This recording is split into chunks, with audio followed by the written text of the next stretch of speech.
เฮ้ยเดี๋ยวรอดีๆลูกดีๆเลยดีมากโอเคนี่นักกินเองตะกี้ไม่เราเบื่ออุบุแล้วเนาะที่หนึ่งโอเคที่ชาหนาเว้ยตาพวกควายเดี๋ยวรอดีๆลูกดีๆเลยดีมาก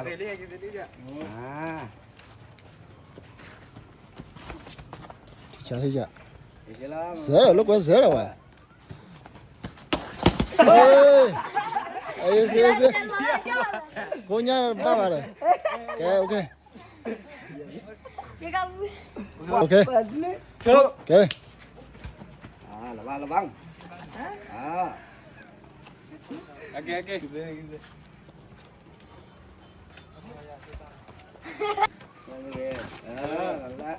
จื้อความไม่ท้อเจ็บอะไร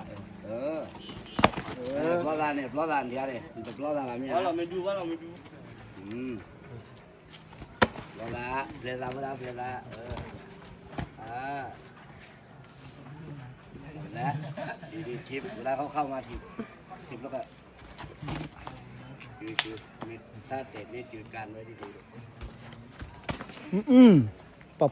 ะเตะข้างล่างข้างบนข้างล่าง โอ้วางเตะเวลาเข้าไปเตะโชคดี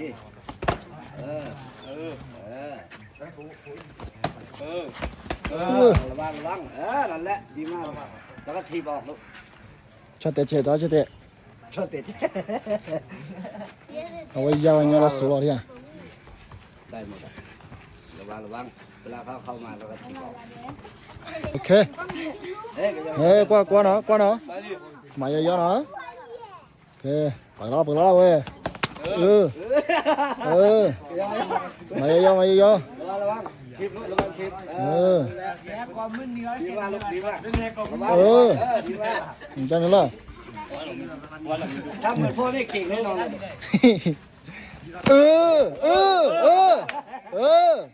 ว่าทูที่พ่อสอนเอาไว้ลูกนี่สิล่ะโอเคนี่หนึ่งตลอดโอเคปลอดนั่นแหละไม่เป็นไรลูกผู้ชายนั่นแหละ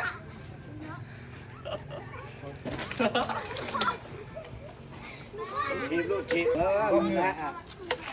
ดีมากลูกทีมมาก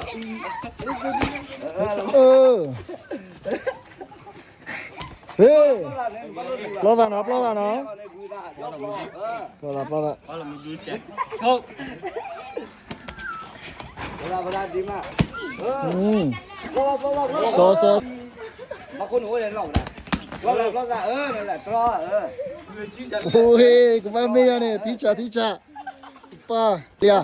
โอเบล่านะนี่เดียวโอเคแต่ตามเลยที่จ่าโอ้ยขี้ยาละที่จ่า